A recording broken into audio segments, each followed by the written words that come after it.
بسم الله الرحمن الرحيم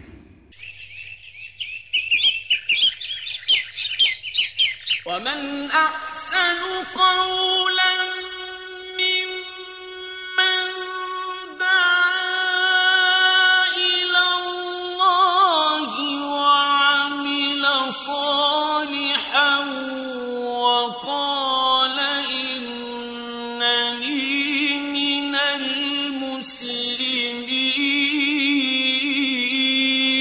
Le site islamhouse.com a l'honneur de vous présenter cette œuvre, La femme, cette perle précieuse. Al-mar'atu al-lu'lu'atu thamina.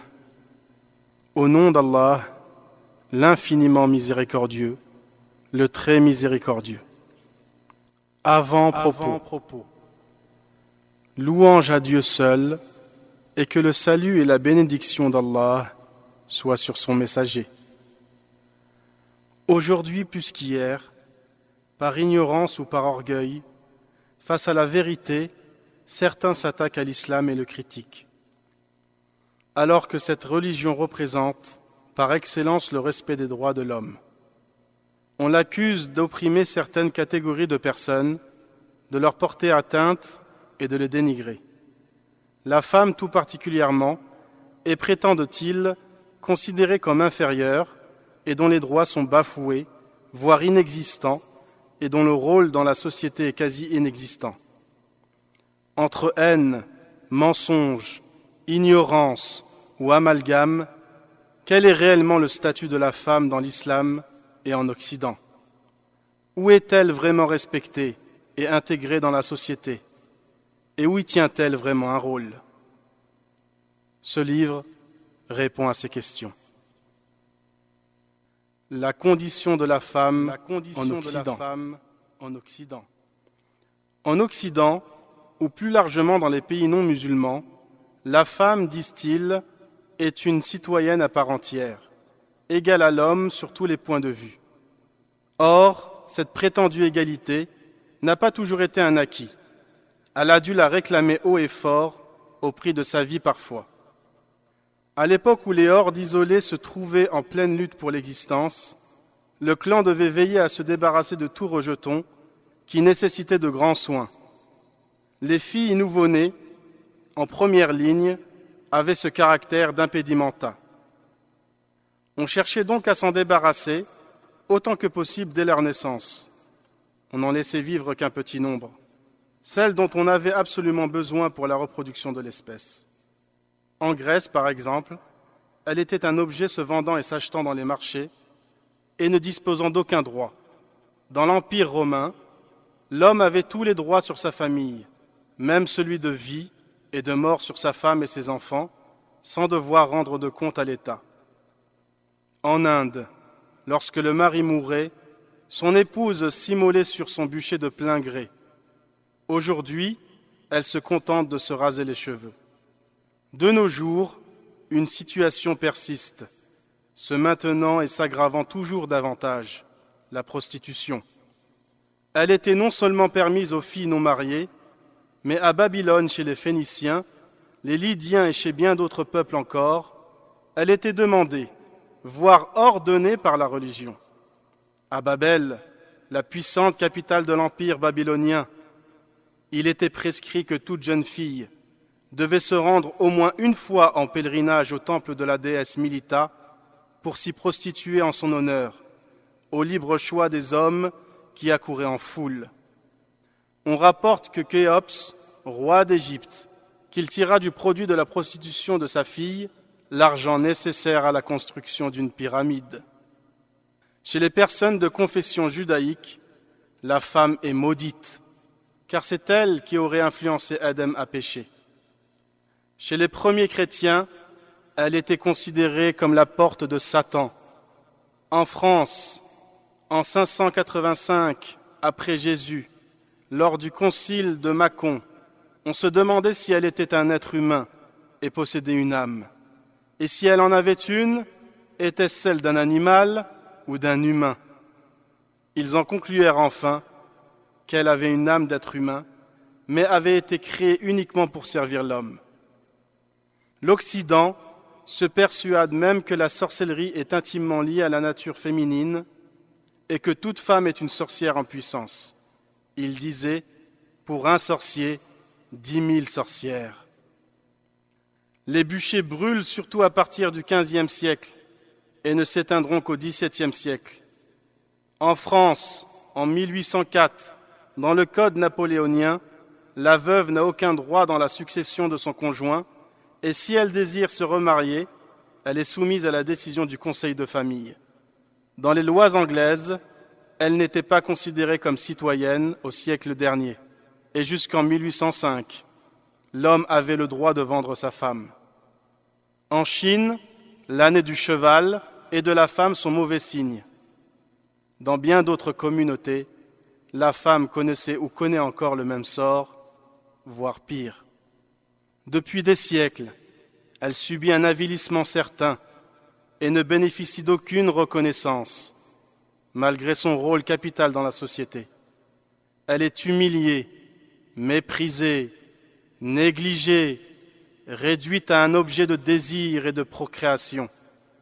Mais, diront-ils, la femme n'est désormais plus considérée comme telle, elle est désormais respectée, fait partie intégrante de la société, dispose de droits équivalents à l'homme, elle est considérée comme libre et peut travailler dans ce que bon lui semble.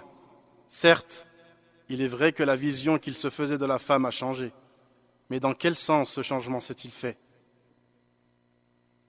L'émancipation de la femme. Elle s'est vraiment confirmée vers la deuxième moitié du XXe siècle, quand la femme a commencé à réclamer ses droits, les mêmes que ceux des hommes, à tous les niveaux. Droits qu'elle obtient petit à petit au fil des années. Parallèlement, sous influence ou pas, naît l'idée de s'épanouir, vivre, revendiquer sa liberté, son indépendance et se détacher des mentalités des anciens acquis. La femme, donc, obtint sa liberté. Aujourd'hui, elle fait ce qu'elle veut, au nom de la liberté et de l'égalité, dispose des mêmes droits que les hommes, elle est citoyenne, elle existe et le fait savoir. Cependant, cette liberté est-elle vraiment une liberté comme on l'entend, ou est-ce plutôt du libertinage? Comme on pourrait également se demander si l'émancipation de la femme n'est-elle pas en réalité une belle expression qui dissimule, pour celui qui réfléchit, l'exploitation de la femme. Ces beaux discours n'ont en effet pas leur place ici. Ce sont en réalité que des cache-misères. Certes, il y a eu un changement dans la vision de la femme, mais ce changement ne s'est pas fait véritablement à son avantage. De nos jours, il suffit d'ouvrir les yeux pour voir que la femme n'est toujours pas respectée. Même s'ils veulent le faire croire, il est vrai qu'elle a acquis une liberté, mais c'est une liberté totale, exemptée de principes, de valeurs, de pudeur ou d'honneur. Elle est passée d'un extrême à un autre, d'une absence de liberté à une liberté sans limite aux fruits amers.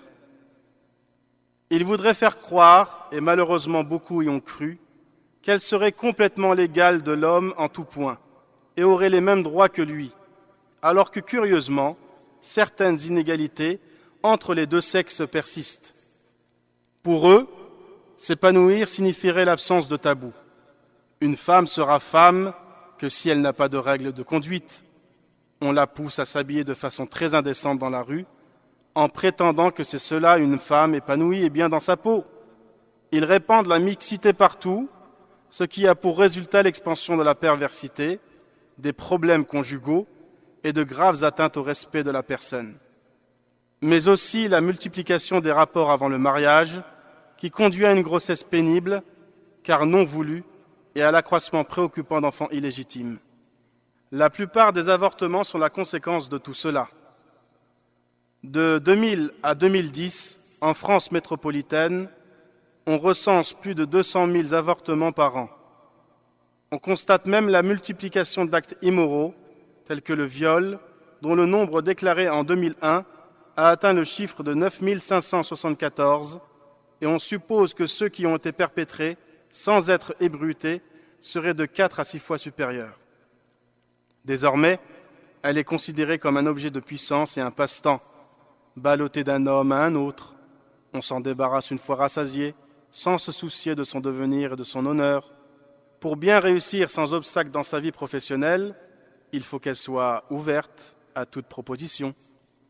Le grand savant Ibn Qayyim a dit à propos de la mixité: il n'y a aucun doute que la mixité est l'origine de tout maux et de toute calamité. C'est aussi l'une des plus grandes causes du châtiment d'Allah sur une communauté. Tout comme elle fait partie des causes de la perversion, qu'elle soit générale ou spécifique. La mixité entre hommes et femmes est la cause de la multiplication de la perversité, de la fornication, de la mort et des épidémies. En 2003, 30 000 personnes vivaient avec le sida en France, où l'on estime à 100 000 le nombre de séropositifs. 7 000 personnes ont découvert leur séroposité en 2004, contre 6 000 en 2003, selon les chiffres communiqués par l'Institut de veille sanitaire. La femme est aussi un très bon argument de vente. En effet, pour convaincre la clientèle d'acheter, il suffit de mettre une femme séduisante à côté du produit. À l'instar des demoiselles du juste prix, on la dénude chaque fois que l'occasion se présente pour la campagne d'un gel douche ou encore pour la promotion d'une voiture. Il n'y a pas une émission de télévision qui n'ait ses collections de nunuches dévêtues, prêtes à rire à toutes sortes de blagues malencontreuses à leur sujet, provenant de la junte masculine, curieusement très satisfaite. Elle possède souvent des postes en contact avec la clientèle, comme secrétaire, vendeuse ou encore caissière, tout en l'incitant à porter des vêtements toujours plus impudiques dans le but de mieux attirer. Si elle ne le fait pas, on cherchera des femmes beaucoup plus dociles. Avant qu'elles soient reconnues comme ayant du talent dans quelque domaine que ce soit, il faut d'abord qu'elle soit belle, qu'elle le montre et qu'elle joue de tout son charme.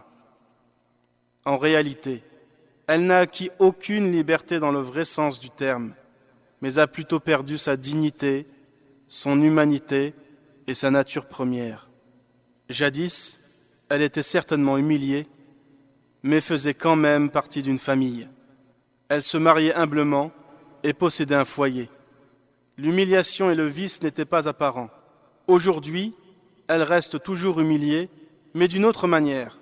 Elle est réduite à un objet de fantasme et de convoitise avec lesquels on passe un peu de bon temps, puis on l'oublie. La cellule familiale est quasi inexistante, fragilisant ainsi toute la société, car son rôle est primordial. Depuis cette pseudo-liberté, les vices n'ont fait qu'accroître. La femme n'a point connu d'émancipation positive, mais connaît plutôt une exploitation par des hommes sans aucun scrupule, profitant d'elle pour arriver à leur fin. De même, elle n'a toujours pas obtenu sa liberté dans le sens moral et humain du terme.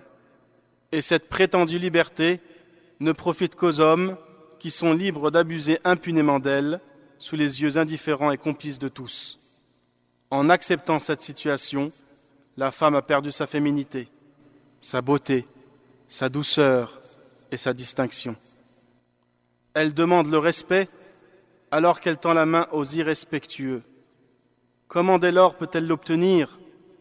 De l'autre côté, il y a l'islam, religion de juste milieu, ne basculant dans aucun extrême. وكذلك جعلناكم أمة وسطا لتكونوا شهداء على الناس ويكون الرسول عليكم شهيدا. Ainsi, nous avons fait de vous une juste communauté afin que vous soyez témoins pour les gens et que le messager soit témoin pour vous. La condition de la femme dans l'islam. Délivrance, amélioration du quotidien et de la situation de l'ensemble des membres d'une communauté, interdisant l'injustice et l'oppression, ordonnant l'équité et le respect de son prochain, l'islam donna à la femme une place sans équivalent dans aucune autre communauté.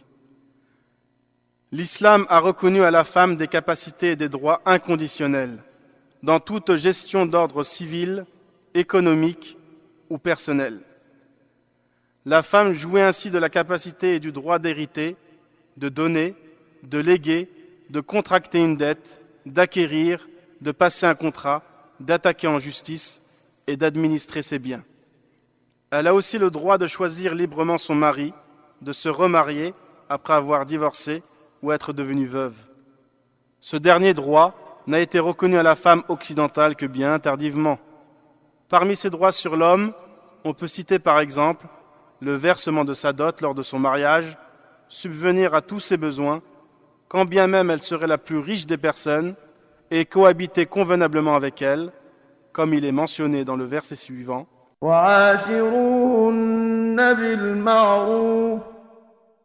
Et cohabiter avec elle convenablement.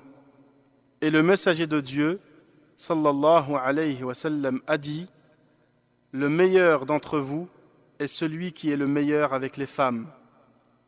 Elle n'est pas obligée de travailler.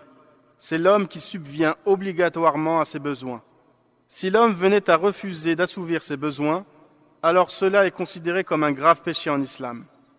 Par ailleurs, si celle-ci venait à travailler, son argent lui appartiendrait complètement et l'homme n'aurait aucun droit dessus.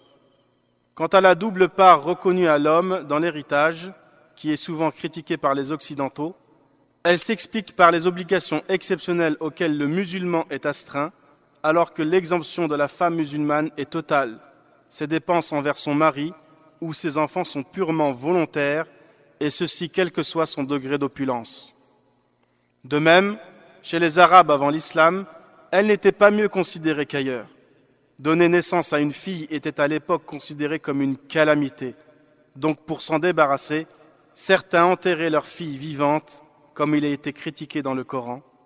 وَإِذَا بُشِّرَ أَحَدُهُم بِالْأُنثَىٰ ظَلَّ وَجْهُهُ مُسْوَدًّا وَهُوَ كَظِيمٌ يَتَوَارَىٰ مِنَ الْقَوْمِ مِن سُوءِ مَا بُشِّرَ بِهِ أَيُمْسِكُهُ عَلَىٰ هُونٍ أَمْ يَدُسُّهُ فِي التُّرَابِ أَلَا سَاءَ مَا يَحْكُمُونَ. Et lorsqu'on annonce à l'un d'eux la naissance d'une fille, son visage s'assombrit et une rage profonde l'envahit. Il se cache des gens à cause du malheur qu'on lui a annoncé. Doit-il la garder malgré la honte ou l'enfuira-t-il dans la terre? Combien est mauvais leur jugement. Elle n'avait quasiment aucun droit. L'homme pouvait avoir autant de femmes qu'il le souhaitait sans forcément devoir subvenir aux besoins de chacune. Prostitution, vagabondage et harcèlement étaient monnaie courante en Arabie. L'islam, quant à lui, a réglementé certaines coutumes païennes, telle la polygamie qu'il légiféra. Mais il établit pour le polygame des conditions tellement rigoureuses que le champ de cette pratique se trouva relativement rétréci. En effet, la polygamie doit s'adapter à certaines exigences, telles que l'équité entre les épouses, comme il est mentionné dans le Coran. فَإِنْ خِفْتُمْ أَلَّا تَعْدِلُوا فَوَاحِدَةً أَوْ مَا مَلَكَتْ أَيْمَانُكُمْ. Si vous craignez d'être injuste, n'épousez qu'une seule femme, mais aussi pouvoir subvenir aux besoins de toutes, etc. Par ailleurs, il est bon de mentionner ici que l'islam est la seule religion qui a recommandé de n'épouser qu'une seule femme lorsque le mari a peur d'être injuste envers ses épouses, alors que toutes les autres religions ne limitaient pas le nombre de femmes à épouser et ne mettaient aucune condition à cela. En Occident, un homme qui a plusieurs maîtresses ne devrait-il pas être considéré comme un polygame?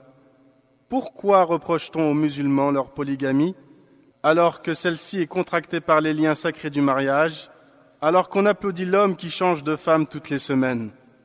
Le sociologue français Gustave Le Bon l'a d'ailleurs reconnu par ses paroles. Je ne vois pas en quoi la polygamie légale des Orientaux soit inférieure à la polygamie hypocrite des Européens, alors que je vois très bien au contraire en quoi elle lui est supérieure. Cette citation est mentionnée dans son livre « La civilisation des Arabes ». Quant à la polygamie du prophète, sallallahu alayhi wa sallam, qui a toujours été décriée en Occident, elle s'explique surtout par des mobiles d'ordre politique qui ont incité l'envoyé de Dieu à ne jamais refuser des offres tribales. Autrement, comment justifier le lien monogame du prophète, sallallahu alayhi wa sallam, avec sa première femme Khadija, qui avait alors atteint l'âge de la maturité 40 ans, alors que le prophète était encore dans la fleur de l'âge, 25 ans. En effet, il vécut 25 ans avec elle, sans jamais penser à prendre une autre femme. Elle mourut à l'âge de 65 ans, qu'Allah l'agrée. Dans la plupart des pays occidentaux, un problème persiste, le divorce. Son taux atteint plus de 60%. Quelle est la signification de ce chiffre? Cela sous-entend assurément que la structure sociale en Occident n'est pas équilibrée, et tend à démanteler les liens entre les époux qui résultent à la destruction du mariage. Ce résultat était facile à prévoir. En Occident, les fréquentations mixtes sont libres à l'excès, la consommation d'alcool est répandue et le manque de pudeur de certaines femmes contribue à l'adultère.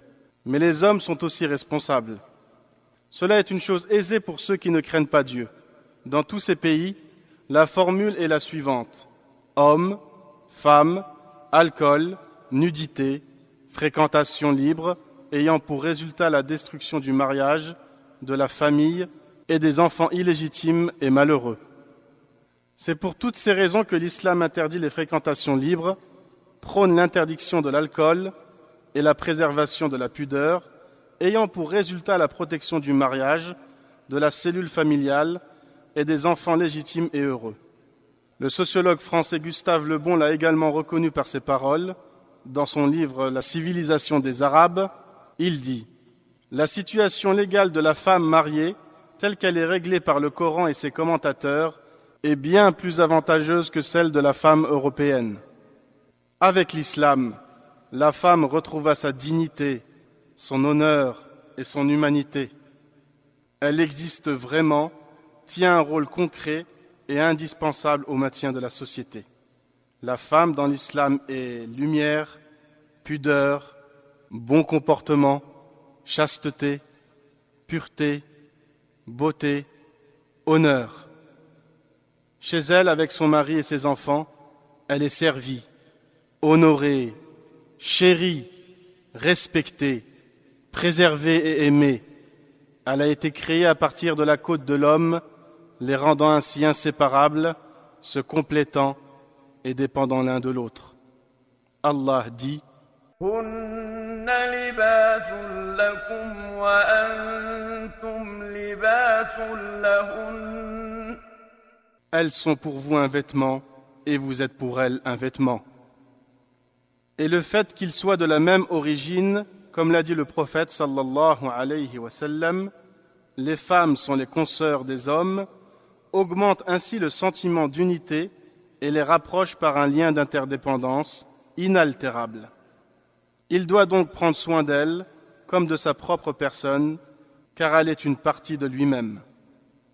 Allah dit: ومن آياته أن خلق لكم من أنفسكم أزواجا لتسكنوا إليها وجعل بينكم مودة ورحمة إن في ذلك لآيات لقوم يتفكرون. Parmi ces signes, il a créé de vous pour vous des épouses pour que vous viviez en tranquillité avec elles, et il a mis entre vous de l'affection et de la bonté. Il y a en cela des preuves pour des gens qui réfléchissent. Et comme le mentionne un hadith, veuillez du bien aux femmes. Quelle que soit sa situation, qu'elle soit épouse, fille ou mère, il a été ordonné à l'homme de bien se comporter avec la femme. Faire le contraire est donc une désobéissance et passible d'un châtiment divin. Le prophète, sallallahu alayhi wa sallam, a en effet dit: le croyant qui a la foi la plus parfaite est celui qui a le meilleur comportement. Les meilleurs d'entre vous sont les meilleurs avec leurs femmes.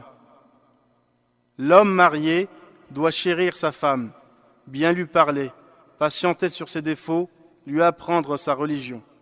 S'il divorce, il doit lui verser une pension et la loger d'une durée de 3 menstrues, avant qu'elle ne puisse se remarier, comme il est dit dans le Coran. أسكنوهن من حيث سكنتم من وجدكم ولا تضاروهن لتضيقوا عليهن وإن كن أولات حمل فأنفقوا عليهن حتى يضعن حملهن فإن أرضعن لكم فآتوهن أجورهن وأتمروا بينكم بمعروف. Et faites que ces femmes habitent où vous habitez, et suivant vos moyens. Et ne cherchez pas à leur nuire en les contraignant à vivre à l'étroit. Et si elles sont enceintes, pourvoyez à leurs besoins, jusqu'à ce qu'elles aient accouché. Puis, si elles allaitent l'enfant né de vous, donnez-leur un salaire, et concertez-vous à ce sujet de façon convenable. S'il a des filles, qu'ils leur apprennent leur religion, les éduquent comme il se doit, ne les oppriment pas, et elles seront pour lui un accès au paradis. Comme il est mentionné dans le hadith suivant, celui qui a une fille ne l'accable pas, ne la blâme pas, ne fait pas de différence entre elle et son fils. Dieu le fera entrer au paradis. Il est aussi rapporté, celui qui éduque 2 filles jusqu'à ce qu'elles atteignent l'âge de la puberté, lui et moi ressusciterons le jour de la résurrection de cette façon. Et il joignit les doigts de sa main. S'il a une mère, il doit être meilleur avec elle, car elle l'a porté pendant 9 mois. Elle a sacrifié son temps et sa vie pour s'occuper de lui. Il est dit dans le Coran, وَوَصَّيْنَا الْإِنسَانَ بِوَالِدَيْهِ إِحْسَانًا حَمَلَتْهُ أُمُّهُ كُرْهًا وَوَضَعَتْهُ كُرْهًا وَحَمْلُهُ وَفِصَالُهُ 30 شهرا. Et nous avons enjoint à l'homme de la bonté envers son père et sa mère. Sa mère l'a péniblement porté et en a péniblement accouché. Et sa gestation et son sevrage durent 30 mois.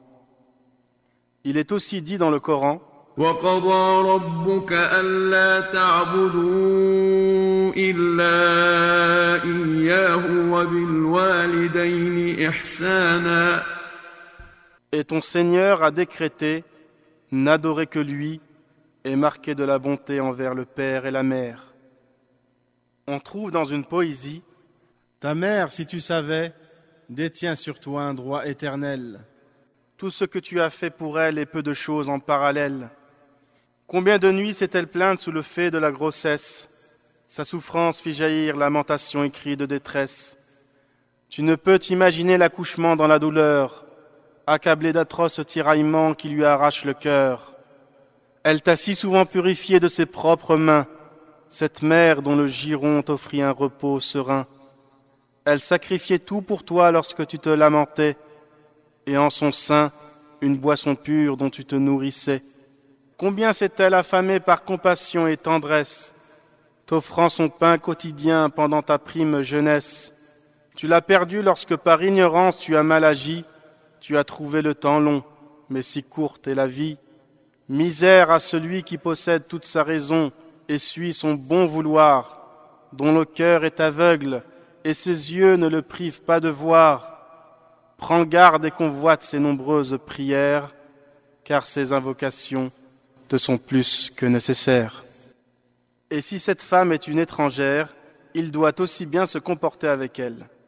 L'aider fait partie de l'islam, et être injuste envers elle est un grand péché. Comme le prophète sallallahu alayhi wa sallam a dit, « Ô Seigneur, je mettrai dans la gêne ceux qui s'en prennent aux droits des 2 faibles, l'orphelin et la femme. » La femme est un pilier dans la société dont le bon fonctionnement dépend d'elle. Si elle dévie, c'est toute la communauté qui en paiera le prix, comme cela se passe de nos jours. Alors que dans l'islam, dès les premières décades de l'ère hégirienne, la femme put s'imposer par sa large et efficace participation à côté de l'homme dans la vie culturelle et sociale de la communauté musulmane. Aïcha, épouse du prophète et fille du premier calife, avait une profonde érudition qui, à moins de 20 ans, fit d'elle une des plus brillantes figures de l'époque. Les grands compagnons du prophète venaient la consulter sur des questions juridiques, historiques, littéraires et même médicales. Elle fait d'ailleurs partie de ceux qui rapportèrent le plus de hadiths, actes et paroles du prophète. Le prophète, sallallahu alayhi wa sallam, encourageait l'enseignement des femmes en disant « Rechercher la science est une obligation pour tout musulman. Cela concerne aussi bien l'homme que la femme. Une femme vient voir le prophète sallallahu alayhi wa sallam et lui dit « Ô messager de Dieu, les hommes se sont emparés de toutes tes paroles. Consacre-nous donc un moment pour que l'on puisse te rencontrer et nous enseigner ce qu'Allah t'a appris. » Le prophète sallallahu alayhi wa sallam dit « Réunissez-vous ce jour-là et ce jour-ci. » Ce qu'elles firent aussitôt. Durant ces jours, le prophète sallallahu alayhi wa sallam leur enseignait ce qu'Allah lui apprenait. Désormais, le champ d'action culturelle de la femme s'élargit de plus en plus. Ibn Hajar al-Asqalani, un des célèbres imams de l'islam, sera formé avec 50 de ses condisciples à l'école d'Aïcha al-Hanbaliya, ainsi qu'à celle de Zaynab, auteur des traités en droit et en hadith. Dans ses œuvres biographiques, Ibn Hajar cite plus de 1500 femmes parmi lesquelles figurent des juristes et des savantes. Auprès d'Allah, la femme n'est aucunement inférieure à l'homme dans ses droits. Chacun dispose d'un rôle approprié avec des droits et des devoirs. Une personne n'est supérieure à une autre que par sa piété, et non par son origine ou sa richesse, ou parce que c'est un homme ou une femme, comme il est dit dans le Coran. Inna akramakum indallahi atqakum. Certes, le plus noble d'entre vous auprès d'Allah est le plus pieux. Allah est certes omniscient et grand connaisseur. Le messager de Dieu, sallallahu alayhi wa sallam, dit également « Ô vous les gens, votre Seigneur est unique et votre Père est unique. Vous descendez tous d'Adam et Adam provient de la terre. Assurément, le plus noble d'entre vous auprès d'Allah est le plus pieux et l'arabe n'a pas plus de mérite que le non-arabe, sauf s'il se distingue par la piété. » En somme, on peut se rendre compte que la femme n'est pas opprimée en islam. Et ceux qui prétendent le contraire sont soit des adversaires de la religion, moyennant la ruse et le mensonge pour en éloigner les gens, ou soit ce sont des ignorants qui suivent aveuglément et croient tout ce qui se dit, sans prendre la peine de vérifier ces informations. Par ailleurs, alors que l'islam nous inculque le bon comportement avec les femmes, certains musulmans n'agissent pas comme il convient. Bien que l'islam désavoue leurs attitudes, leur comportement contribue malheureusement à souiller cette religion, faire fuir les gens et créer par la même occasion des amalgames. Le prophète, sallallahu alayhi wa sallam, est la meilleure des créatures et un exemple pour tous. Il avait un comportement inégalable avec ses femmes. Il était doux, clément envers elles, il demandait leur avis, les aidait dans les tâches ménagères, plaisantait avec elles, ne levait pas la voix sur elles et ne les frappait pas. Il est un modèle pour tous. لقد كان لكم في رسول الله أسوة حسنة لمن كان يرجو الله واليوم الآخر وذكر الله كثيرا. En effet, vous avez dans le messager d'Allah un excellent modèle à suivre. Il n'y a qu'un islam. Son enseignement se fait à travers le Coran et la Sunna qui est la traduction du prophète, et non pas par les gens. Sinon, il y aurait autant d'islam qu'il y a d'individus, car chacun comprendrait l'islam à sa manière. En connaissant véritablement ce qu'est l'islam, on connaîtra alors les musulmans dans le vrai sens du terme, et on évitera ainsi les amalgames et les préjugés.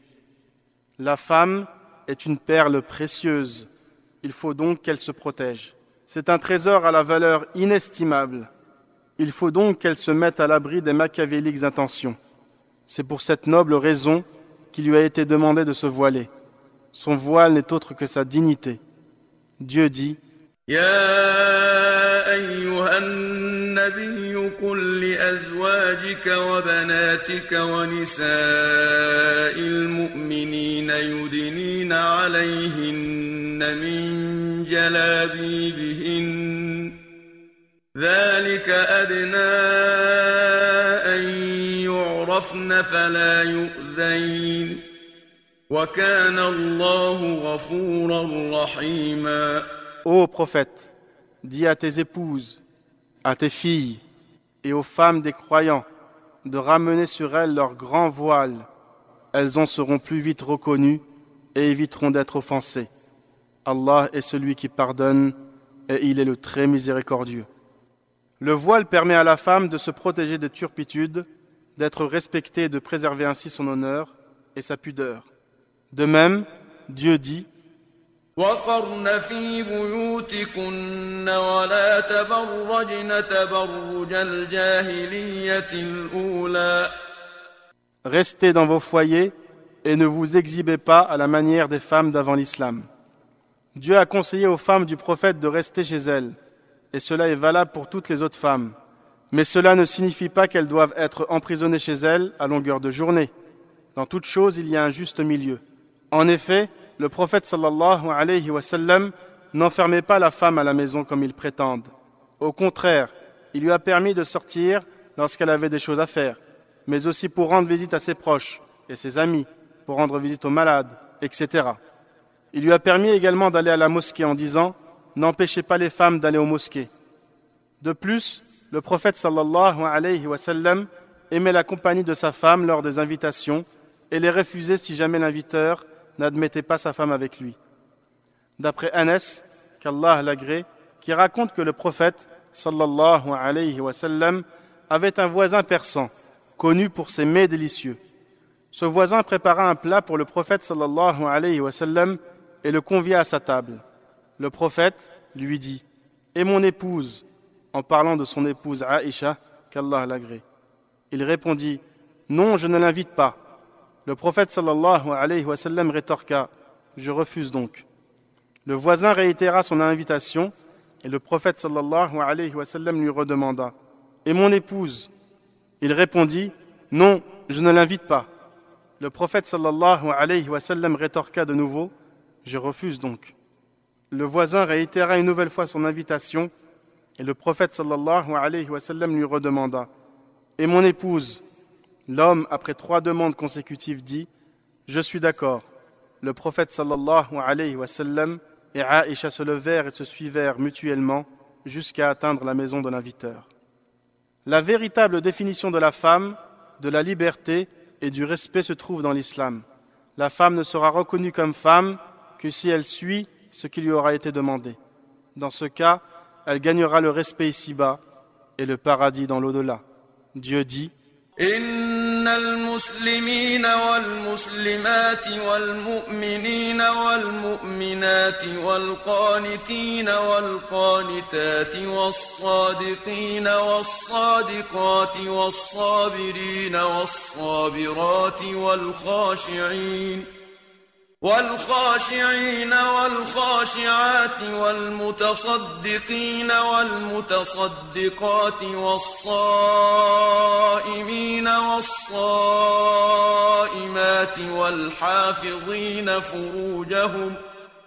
والحافظين فروجهم والحافظات والذاكرين الله كثيرا والذاكرات أعد الله لهم مغفرة وأجرا عظيما. Les musulmans et les musulmanes, croyants et croyantes, obéissants et obéissantes, loyaux et loyales, ceux et celles qui endurent avec patience, ceux et celles qui se montrent humbles, ceux et celles qui donnent l'aumône, ceux et celles qui jeûnent, ceux et celles qui préservent leur chasteté, et ceux et celles qui se remémorent souvent Dieu, à tous, Dieu a préparé un pardon et une énorme récompense.